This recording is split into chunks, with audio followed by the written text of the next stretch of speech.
পথালি পাহাৰৰ শংকৰদেৱ মহাবিদ্যালয়ৰ 2024-25 বৰ্ষৰ ছাত্ৰ একতা সভাৰ সাধাৰণ নিৰ্বাচনত আছুৰ সমৰ্থিত 9গৰাকী প্ৰাৰ্থী জয়ী হোৱাৰ বিপৰীতে TMPKৰ সমৰ্থনত 3গৰাকী প্ৰাৰ্থী বিজয়ী হয়। আছুৰ সমৰ্থনত জয়ী হোৱা প্ৰাৰ্থীসকল ক্ৰমে সভাপতি গৌতম চৰকাৰ, সাধাৰণ সম্পাদক মনজ্যোতি দাস, উৎসৱ শাখাৰ সম্পাদক প্ৰবীত্ৰ দাস, সহকাৰী সম্পাদক বৈভৱ হাজৰিকা, সমাজসেৱক শাখাৰ সম্পাদক পলকজ্যোতি ভূঞা, ছাত্ৰী জিৰণি কোঠাৰ সম্পাদিকা মনীষা বৰা, আলোচনী সম্পাদক মিণ্টু বৰা, সাংস্কৃতিক সম্পাদক বসন্ত হাতীবৰুৱা, সাহিত্য সম্পাদক যুক্তি ফুকন জয়ী হোৱাৰ বিপৰীতে TMPKৰ সমৰ্থনত জয়ী হয় ক্ৰমে উপ সভাপতি পদত জিন্তু পেগু, আন্তঃক্ৰিয়া সম্পাদক নৰেন পেগু আৰু বহিক্ৰিয়া সম্পাদক অম্বিকা বৰুৱা জয়ী হয়। আছুৰ সমৰ্থনত বিজয়ী সকলো প্ৰাৰ্থীকে সদৌ লখিমপুৰ ছাত্ৰ সন্থাৰ তৰফৰ পৰা ফুলাম গামোচা আছুৰ পতাকা পিন্ধাই শুভেচ্ছা জনায়। TMPKৰ সমৰ্থনত জয়ী হোৱা তিনিওকে মিচিং জনগোষ্ঠীৰ গামোচা পিন্ধাই শুভেচ্ছা জনায়।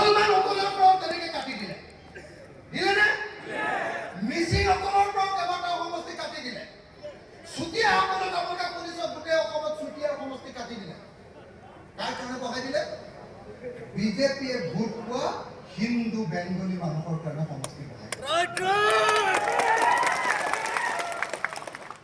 তাৰমানে তাতে খিলঞ্জীয়া তেতিয়া তেওঁলোকে নাগিলে, আহোমক খিলঞ্জীয়া বুলি নাভাবিলে, মিচিঙক খিলঞ্জীয়া বুলি নাভাবিলে।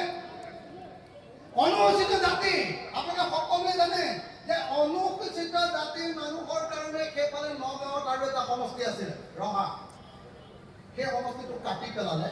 কাটি পেলাই কি কৰিলে, হিন্দু বেংগলী মানুহ থকা এই দিছপুৰৰ কাষৰ যিটো সমষ্টি ডিমৰীয়া সমষ্টিটো অনুসূচিত জাতিৰ কাৰণে কৰি কি কৰিলে, ডিমৰীয়া সমষ্টিটো মানে হিন্দু বেংগলী মানুহৰ কাৰণে পঢ়ালে।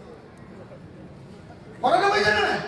গতিকে মই আপোনালোকক এটাই কথা কৈছো যে হিমন্ত বিশ্ব শৰ্মাৰ মুখত যিটো খিলঞ্জীয়া শব্দ কয়, এইটো কোনো খিলঞ্জীয়া হিমন্ত বিশ্ব শৰ্মাৰ কাৰণে নাই। হিমন্ত বিশ্বই অকল গাড়ীখন চিনি পায়, জাতিক চিনি নাপায়, মানুহক চিনি নাপায়, জনতাক চিনি নাপায়, কেতিয়াও খিলঞ্জীয়াক চিনি নাপায়। হিমন্তই কেৱল আৰু কেৱল দিছপুৰৰ গাড়ীখন চিনি পায়। আৰু হিমন্ত বিশ্ব শৰ্মাই নিজৰ দিছপুৰৰ গাড়ীখনৰ কাৰণে মাকক বিকিবৰ কাৰণে তেওঁ সদায় কষ্ট কৰে। স্পষ্টকৈ আপোনালোকক কৈ দিব খোজোঁ যে 2026 চনত ৰাইজৰ দলক বাদ দি অসমত কোনেও চৰকাৰ বনাব নোৱাৰে। আপোনালোকে সকলোৱে দেখিছে যে উজনিৰ পৰা নামনিলৈকে, বৰাক উপত্যকাৰ পৰা পাহাৰলৈকে সমস্ত এলেকাত এতিয়া ৰাইজৰ দলৰ প্ৰতি কি ব্যাপক সঁহাৰি আপোনালোকে নিশ্চয় লক্ষ্য কৰিছে। আজি লখিমপুৰ জিলাত আপোনালোকৰ এই ঠাইত যেতিয়া আমি আহিছোঁ, এনেকৈ কোনো ৰাজনৈতিক দলৰ সভাত চাগে ইমান হাজাৰ মানুহ কেতিয়াও সমবেত নহয়। তাকো এখনো গাড়ী নিদিয়াকৈ ইয়ালৈ মানুহ আহিছে, এখনো গাড়ী দিয়া নাই। আমি কোনো ভাড়া গাড়ী নিদিয়াকৈ হাজাৰ মানুহে আহি কেনেকৈ ইয়াতে সমবেত হৈছে নিশ্চয় আপোনালোকে লক্ষ্য কৰিছে। সেইকাৰণে আমি স্পষ্ট ৰূপত কওঁ যে 2026 চনৰ বিধানসভাৰ নিৰ্বাচনত ৰাইজৰ দলে অতি কমেও 20টা সমষ্টিত আমি জয়ী হ'ম, 20টা MLA আমি 20জন বিধায়কক আমি জয়ী কৰিম। আৰু ৰাইজৰ দলক বাদ দি অসমত কোনেও চৰকাৰ কৰিব নোৱাৰে। সেইকাৰণে আমি স্পষ্ট ৰূপত কৈছোঁ যে 2026 চনত আমি হিমন্ত বিশ্ব শৰ্মাৰ নেতৃত্বাধীন বিজেপি চৰকাৰক ব্ৰহ্মপুত্ৰত দলিয়াই দিম। মানে নাওবৈচা সমষ্টিলৈ আহি এনেকুৱা লাগিছে যে ইয়াতকৈ আৰু আচলতে বেয়া ৰাস্তা থকা সমষ্টি পৃথিৱীতে নাই।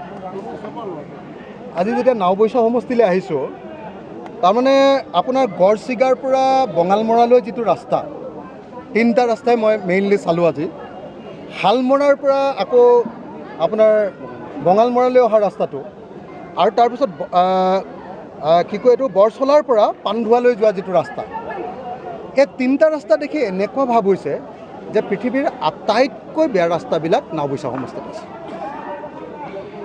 এইটো বৰ দুৰ্ভাগ্যজনক ঘটনা যে হিমন্ত বিশ্ব শৰ্মা চৰকাৰে সদায় উন্নয়নৰ কথা কৈ আছে আৰু অসম ভাৰতবৰ্ষৰ ভিতৰতে 1 নম্বৰ ৰাজ্য কৰিম বুলি কৈছে, আৰু পৃথিৱীৰ ভিতৰত থাকে আটাইতকৈ বেয়া ৰাস্তাবিলাক অসমৰ এই নাওবৈচা সমষ্টিতে আছে।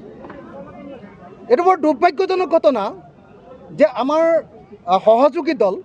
সহযোগী দলৰ বিধায়কজন স্থানীয় বিধায়কজনে আজি ইয়াত দুৰ্বল ভূমিকা পালন কৰিছে আৰু সহযোগী দলৰ বিধায়কজনে এই সমষ্টিৰ ৰাস্তা পদূলিৰ উন্নয়ন কৰাত ব্যৰ্থ হৈছে। এইটো বৰ দুৰ্ভাগ্যজনক ঘটনা যে হিমন্ত বিশ্ব শৰ্মাই নাওবৈচা বিধানসভা সমষ্টিটো মানৱ ডেকাক ইয়াত দালালি কৰিবলৈ এৰি দিছে।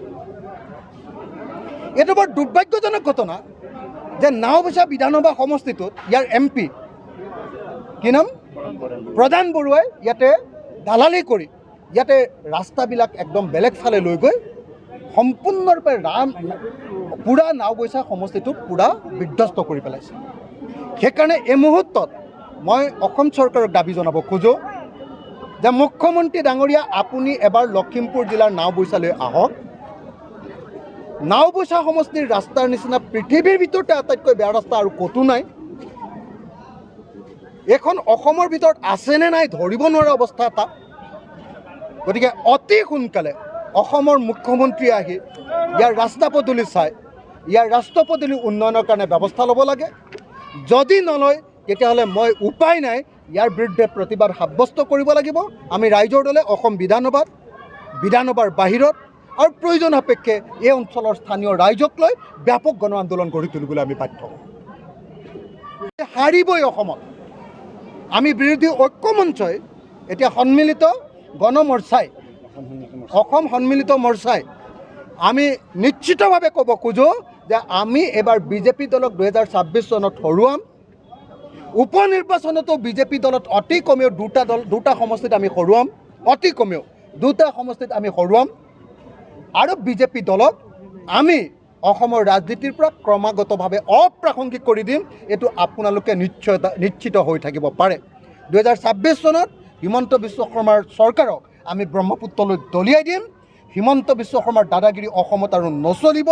হিমন্ত বিশ্ব শৰ্মাৰ সাম্প্ৰদায়িক বৰ্ণবাদী ৰাজনীতিক আমি অসমৰ পৰা বিতাড়িত কৰিম আৰু অসমত আমি শান্তি সম্প্ৰীতি আৰু ঐক্যবদ্ধ অসম এখন পুনৰ গঢ়ি তুলিম। 2026 চনত আমাৰ বিৰোধী ঐক্য মঞ্চ যিসকল আছিলোঁ, যাক আজিকালি অসম সন্মিলিত মৰ্চা বুলি কোৱা হয়, আমি অসম সন্মিলিত মৰ্চাই ঐক্যবদ্ধভাৱে 16টা দলে ঐক্যবদ্ধভাৱে নিৰ্বাচন কৰিম। তাৰ কাৰণে ইতিমধ্যে আমি কোনে ক'ত নিৰ্বাচন খেলিম এই সম্পৰ্কেও চিন্তা চৰ্চা হৈ আছে। এই সম্পৰ্কে ডিটেইল কৰ্মসূচী তৈয়াৰ হৈ আছে। আমি কি কি বিষয়ক লৈ আগবাঢ়ি যাম আৰু কেনেকৈ বিজেপি দলৰ বিৰুদ্ধে ঐক্যবদ্ধভাৱে কাম কৰিম তাৰ কাৰণে আমাৰ প্ৰচুৰ আমি কাম কাজ কৰি আছোঁ। আপোনালোকে নিশ্চিন্ত হৈ থাকক যে 2026 চনত অসমৰ ৰাইজে বিজেপিক হৰুৱাবলৈ গৈ আছে। সেইকাৰণে হিমন্ত বিশ্ব শৰ্মাই আপোনালোকে নিশ্চয় দেখিছে অস্থিৰ হৈ গৈছে, অধৈৰ্য হৈ গৈছে। তেওঁ কেনেকুৱা ধৰণৰ কাম কৰিছে আপোনালোকে নিশ্চয় দেখিছে, কেনেকুৱা পৰিস্থিতিলৈ গুচি গৈছে। বুজি পাইছে বিজেপিয়ে যে বিজেপি চৰকাৰ এবাৰ হাৰিব। আৰু সেইকাৰণে মই সকলোকে অনুৰোধ জনাওঁ, সকলোৱে ঐক্যবদ্ধ হৈ সাম্প্ৰদায়িক মূল্যবৃদ্ধিৰে অসমৰ কঁকাল ভাঙি দিয়া, হিন্দু মুছলমান সকলো ৰাইজৰে কঁকাল ভাঙি দিয়া বিজেপিক পৰাভূত কৰিবৰ কাৰণে আহক আমি সকলোৱে ঐক্যবদ্ধভাৱে পঞ্চায়ত নিৰ্বাচন সম্পৰ্কে এতিয়ালৈকে সঠিক সিদ্ধান্ত লোৱা নাই। আমি কংগ্ৰেছ দলে আগতে এবাৰ কৈছিলে যে পঞ্চায়ত নিৰ্বাচনত তেওঁলোকে অকলে খেলিব, তাৰ বিৰুদ্ধে আমি প্ৰতিবাদ কৰিছিলোঁ। আৰু তাৰপাছত তেখেতসকলে ক'লে যে নহয় আমি বুজাবুজিৰ মাজেদি আগবাঢ়ি যাম। এতিয়ালৈকে এই সম্পৰ্কে ফাইনেল ডিচিশ্যন একো ল'ব পৰা নাই। কিন্তু যিহেতু উপ নিৰ্বাচন আছে, উপ নিৰ্বাচন আমি সকলোৱে একেলগতে খেলিম। আমি কংগ্ৰেছ দলকো কৈছোঁ যে এটা অন্তত অন্য দলক এৰি দিব লাগে। আৰু এৰি দিয়াৰ পাছত বিশেষকৈ বিহালী সমষ্টিটো আমি CPIM দলক এৰি দিবৰ কাৰণে ইতিমধ্যে কংগ্ৰেছ দলক আহ্বান জনাইছোঁ। আশা কৰিম কংগ্ৰেছ দলে গণতন্ত্ৰৰ ভাষা বুজি পাব আৰু আশা কৰিম কংগ্ৰেছ দলে আমাৰ বিহালী দলটো আমাৰ বিবেক দাসৰ কাৰণে এৰি দিব আৰু আমি সকলোৱে ঐক্যবদ্ধ হৈ এইবাৰ আমি উপ নিৰ্বাচনতো বিজেপি দলক পৰাভূত কৰিম আৰু পঞ্চায়ত নিৰ্বাচনতো আৰু 2026 চনতো আমি বিজেপি দলক ঐক্যবদ্ধভাৱে পৰাজিত কৰিব পাৰিম। আজি যিটো সমষ্টিত নিৰ্বাচন ফলাফল ঘোষণা হ'ল তাৰ ওপৰত কিবা ক'ব নেকি? হাৰিয়ানা আৰু জম্মু কাশ্মীৰ, মই ইয়াত মিটিঙত থকাৰ কাৰণে যিহেতু ইয়াত মিটিঙতে ব্যস্ত হৈ আছিলোঁ। ইতিমধ্যে জম্মু কাশ্মীৰত আমাৰ বিৰোধী ঐক্য মঞ্চই চৰকাৰ কৰিব পাৰিব, ইণ্ডিয়া এলায়েন্সে চৰকাৰ কৰিব পাৰিব বুলি আমি নিশ্চিত হৈছোঁ। আৰু হাৰিয়ানাত বিজেপি দলে চৰকাৰ কৰিব পাৰিব বুলি আমি খবৰ পাইছোঁ। গতিকে 1-1 হৈছে, গতিকে এইটো ড্ৰ হ'ল। এইবাৰ নিৰ্বাচনটো আমাৰ গোটেই ভাৰতবৰ্ষত হোৱা নিৰ্বাচনটো ড্ৰ হ'ল। হাৰিয়ানা আৰু কাশ্মীৰত ড্ৰ হৈ গুচি গ'ল।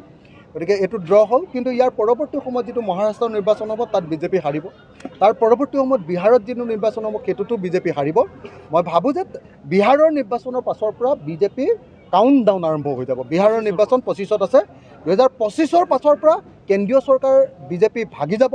বিহাৰৰ নিৰ্বাচনৰ পাছতে কেন্দ্ৰীয় চৰকাৰ ভাগি যাব আৰু এই সম্পৰ্কে ইণ্ডিয়া মৰ্চাই আমি খুব চিৰিয়াছলি কথা বাৰ্তা চলাই আছোঁ।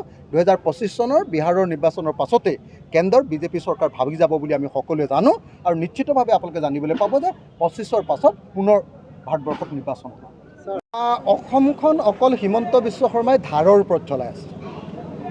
তাৰমানে হিমন্ত বিশ্ব শৰ্মাই হেলিকপ্টাৰত উঠিবলৈও ধাৰ ল'ব লাগে। এতিয়া হিমন্ত বিশ্ব শৰ্মাই চাৰ্টাৰ্ড ফ্লাইটত উঠিবলৈও ধাৰ ল'ব লাগে। হিমন্ত বিশ্ব শৰ্মাই ৰাস্তা বনাবলৈও ধাৰ ল'ব লাগে। হিমন্ত বিশ্ব শৰ্মাই কি মইনা এইটো নিযুত মইনাৰ কাৰণেও ধাৰ ল'ব লাগে। হিমন্ত বিশ্ব শৰ্মাই অৰুণোদয় আঁচনিৰ কাৰণেও ধাৰ ল'ব লাগে। হিমন্ত বিশ্ব শৰ্মাই আপোনাৰ দৰমহা দিবৰ কাৰণেও ধাৰ ল'ব লাগে। হিমন্ত বিশ্ব শৰ্মাই পেঞ্চন দিবৰ কাৰণেও ধাৰ ল'ব লাগে। এতিয়া চৰকাৰখন 100% এতিয়া ধাৰৰ ওপৰত চলি থকা চৰকাৰ। সেইকাৰণে হিমন্ত বিশ্ব শৰ্মা চৰকাৰখনৰ নামটো হ'ল ধৰুৱা চৰকাৰ।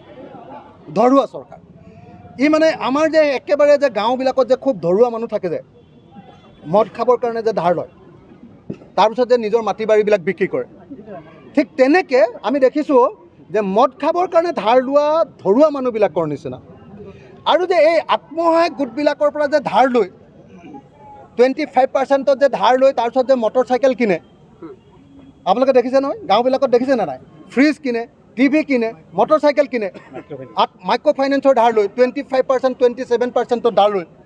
ঠিক তেনেকৈ এতিয়া বিজেপি চৰকাৰে কি কৰিছে? ধাৰ লৈ প্ৰত্যেকটো কাম কৰিছে। ৰাস্তা বনাবৰ কাৰণেও ধাৰ, যদি মিটিং এখনত ঠাণ্ডা পানী এগিলাচ খাইছে সেইটোও হিমন্ত বিশ্ব শৰ্মাৰ ধাৰৰে টকা। হলৰ মিটিং এখনৰ কাৰণে তম্বুটো তৰিছে তাকো ধাৰৰ টকা। তো কাৰোবাক নিযুত মইনা দিছে সেইটোও ধাৰৰ টকা। কাৰোবাক অৰুণোদয় দিছে সেইটোও ধাৰৰ টকা। কাৰোবাক মাইক্ৰ' ফাইনেন্সৰ ধাৰ ৰেহাই দিছে তাকো ধাৰৰ টকা। ক'ৰবাত দৰমহাৰ পইচা দিছে সেইটোও ধাৰৰ টকা। ক'ৰবাত পেঞ্চনৰ পইচা দিছে সেইটোও ধাৰৰ টকা। মুঠতে হিমন্ত বিশ্ব শৰ্মাই এতিয়া হয়নে সপোনে অকল ধাৰৰ কথাই ভাবি থাকে 24 ঘণ্টা। সেইকাৰণে তেওঁ ধাৰ ল'বলগীয়া হোৱাৰ কাৰণে এতিয়া আদানীক অসমখন বিক্ৰী কৰি দিবলগীয়া পৰিস্থিতি। মইতো একদম ভাবোঁ যে হিমন্ত বিশ্ব শৰ্মাই 26 চনলৈকে যদি চৰকাৰ চলাব পাৰে তেতিয়াহ'লে অসমৰ 100% মানুহক তেওঁ বন্ধকত দি দিব। অসমৰ 100% মানুহক বন্ধকত দিহে তেওঁ চৰকাৰ চলাব পাৰে, কাৰণ তেওঁৰ হাতত এতিয়া টকা নাই। আৰু টকা নাই যদিও তেওঁ নিৰ্বাচনত জিকিবৰ কাৰণে আকৌ কি কয় অৰুণোদয়ৰ পইচা দিব লাগে, তেওঁ আকৌ নিযুত মইনা চলাব লাগে, তেওঁ এনেকুৱা ধৰণৰ হিতাধিকাৰী আঁচনি চলাব লাগে। গতিকে হিমন্ত বিশ্ব শৰ্মা চৰকাৰখনে অসমৰ 3,40,00,000 মানুহক তেওঁ বন্ধকত দি থৈ যাব, লিজত দি থৈ যাব, পুঁজিপতিৰ হাতত, কোম্পেনীৰ হাতত, ভাৰত চৰকাৰৰ হাতত তেওঁ লিজত দি থৈ যাব। আৰু তেওঁ এনেকৈ লিজত দিবলগীয়া হোৱাৰ কাৰণে অসমৰ সকলো সম্পদ আৰু অসমৰ বজাৰ তেওঁ বাহিৰৰ কোম্পেনীবিলাকৰ হাতত দিবলৈ বাধ্য হৈছে। আপোনালোকে সকলোৱে দেখিছে যে চিকাৰক পইচা দিব পৰা নাই। ইতিমধ্যে কেন্দ্ৰীয় চৰকাৰে আপোনালোকে দেখিছে যে হেৰিটো বন্ধ কৰি দিলে, আপোনাৰ JJM জল জীৱন মিছন বন্ধ কৰি দিলে।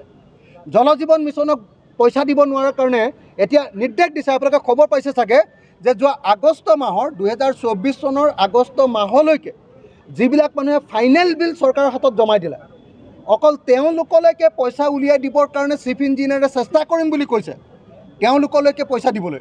কিন্তু তাৰ পাছত যিবিলাক মানুহে কাম কৰি আছে সকলোবিলাক কাম বন্ধ কৰি দিবৰ কাৰণে নিৰ্দেশ দিছে। তাৰমানে JJMৰ কাম কৰিলে পইচা নাপায়, কাইলৈ হয়তো PWDৰ কাম কৰিলেও পইচা নাপাব, কাৰণ এই চৰকাৰখন অকল ধাৰৰ ওপৰত চলি আছে। তাৰ ফলস্বৰূপে কি হ'ব? এতিয়া হাইকোৰ্টে যেনেকৈ নিৰ্দেশ দিছে যে ঠিকাদাৰক পইচা দিব নোৱাৰা, তোমালোকে আকৌ হেৰিয়াত পইচা দিয়া, হিতাধিকাৰীক পইচা দিয়া। এইটোতো কেতিয়াও হ'ব নোৱাৰে। গতিকে এই চৰকাৰখনে এতিয়া সম্পূৰ্ণৰূপে আমাৰ অৰ্থনীতি, আমাৰ দেশৰ, আমাৰ ৰাজ্যৰ অৰ্থনীতিৰ ৰাজহাড় ভাঙি থৈ শেষ কৰি থৈ গুচি যাব।